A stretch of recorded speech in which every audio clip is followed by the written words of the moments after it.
सुप्रभात बच्चों, कैसे हैं आप सब। उम्मीद करती हूँ आप सब अच्छे होंगे। तो बच्चों, आज की कक्षा में हम पढ़ने वाले हैं अध्याय नंबर 22, जिसका शीर्षक है विराम चिन्ह। तो इस अध्याय में हम जानेंगे विराम चिन्ह के बारे में।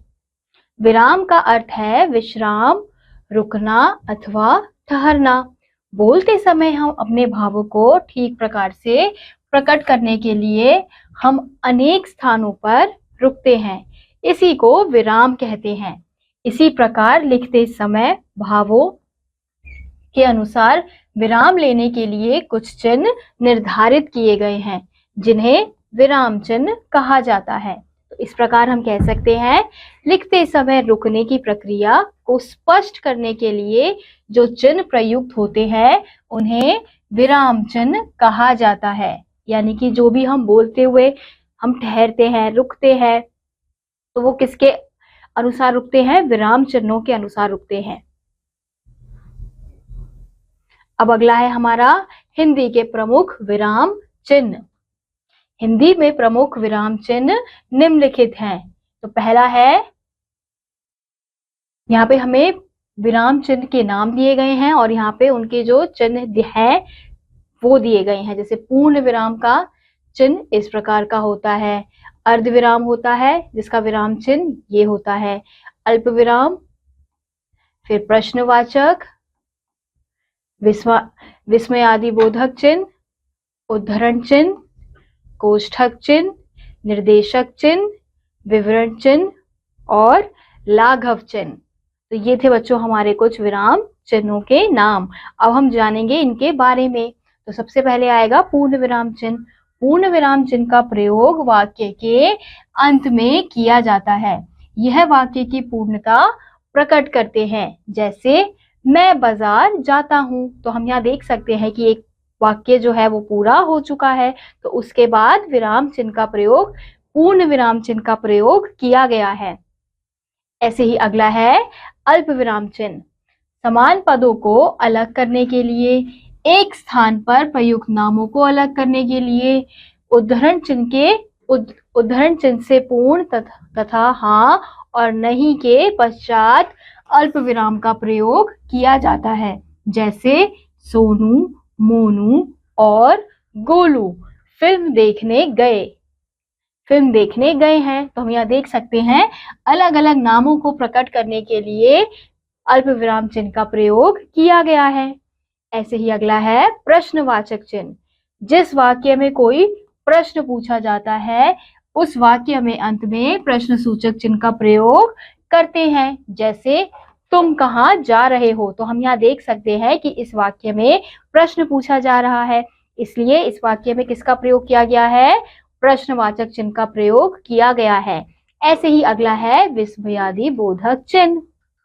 इस चिन्ह का प्रयोग हर्ष, शोक, भय, विस्मय तथा घृणा आदि भावों को प्रकट करने वाले शब्दों तथा वाक्यों के स्थान पर किया जाता है। वाक्यों के साथ किया जाता है। जैसे वाह कितना सुंदर पुष्प है, तो वाह के बाद हम देख सकते हैं यहाँ पे विस्मयादि बोधक चिन्ह का प्रयोग किया गया है। यानी कि जब हमें किसी भी प्रकार का हर्ष, शोक, भय, विस्मय, घृणा इस प्रकार के भावों को प्रकट करना होता है लिखते समय, तो हम क्या करते हैं? विस्मयादि बोधक चिन्ह का प्रयोग करते हैं उस शब्द के बाद। ऐसे ही अगला है उद्धरण चिन्ह। किसी व्यक्ति द्वारा कही गई बात को उसी के शब्दों में प्रकट करने के लिए उद्धरण चिन्ह का प्रयोग करते हैं। जैसे सुभाष चंद्र बोस ने कहा था, तुम मुझे खून दो, मैं तुम्हें आजादी दूंगा। यानी कि उद्धरण चिन्ह का प्रयोग कब करते हैं बच्चों? जब हमें किसी की बात को जैसा उसने कहा है वैसा ही लिखित रूप में लिखना है, तो उसे वैसा ही दिखाने के लिए हम उद्धरण चिन्ह का प्रयोग करते हैं। अब अगला है हमारा योजक चिन्ह। दो शब्दों को जोड़ने, तुलना करने तथा समानार्थी शब्दों के योग में योजक चिन्ह का प्रयोग किया जाता है। जैसे सुख दुख तो आते जाते रहते हैं। तो हम यहाँ देख सकते हैं किस प्रकार से योजक चिन्ह का प्रयोग किया गया है। तो योजक चिन्ह इस प्रकार से होता है। अब अगला है हमारा कोष्ठक चिन्ह किसी शब्द का अर्थ प्रकट करने, किसी शब्द या बात को अलग से बताने, स्पष्टीकरण अथवा अतिरिक्त सूचना देने के लिए कोष्ठक चिन्ह का प्रयोग किया जाता है। जैसे हे पीताम्बर यानी कि कृष्ण मेरी रक्षा करो। तो इस वाक्य में हमें पीताम्बर का अर्थ अलग से प्रकट करने के लिए कोष्ठक चिन्ह का प्रयोग किया गया है। ऐसे ही अगला है निर्देशक चिन्ह। उद्धरण चिन्ह का प्रयोग नाटक के पात्र अथवा वक्ता के नाम के बाद उदाहरण तथा विवरण देते समय किया जाता है। उदाहरण देते समय जैसे शब्द के पश्चात भी इसका प्रयोग किया जाता है। अब हम यहाँ देख सकते हैं जैसे शब्द लिखकर हमने निर्देशक चिन्ह का प्रयोग किया है। तो राम के 2 बेटे थे, फिर इसके बाद भी निर्देशक चिन्ह का प्रयोग किया गया है। ऐसे ही अगला है अर्धविराम। जब वाक्य में पूर्ण विराम के कम परंतु अल्प विराम से कुछ अधिक समय लगता है तब वहां पर अर्धविराम चिन्ह का प्रयोग किया जाता है। जैसे धीरज तो आ गया, बस नीरज के आने की देर है। तो हम यहाँ देख सकते हैं इस वाक्य में एक वाक्य के बाद हमें रुकने के लिए, कम समय में रुकने के लिए हमने किसका प्रयोग किया है? अर्धविराम चिन्ह का प्रयोग किया है। अब अगला है हमारा लाघव चिन्ह।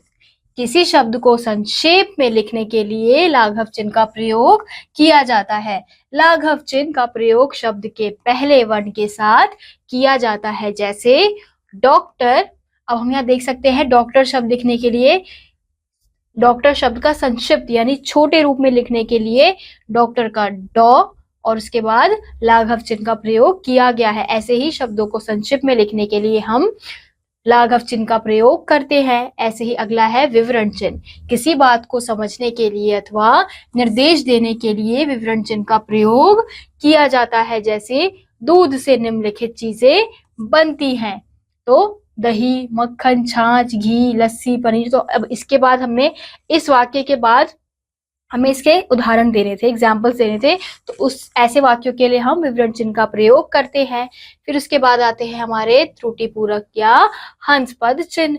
वाक्य में भूलवश कुछ छूट जाने पर छूटे हुए शब्दों को वाक्य में जोड़ने हेतु त्रुटिपूरक या हंसपद का प्रयोग किया जाता है। जैसे राम कल जाएगा। अब हमें इस वाक्य में नहीं बताया गया कि कहाँ जाएगा। ये वाक्य में एक शब्द गायब है, तो हम इसको कैसे लिखेंगे? राम कल त्रुटिपूरक चिन्ह बनाकर विद्यालय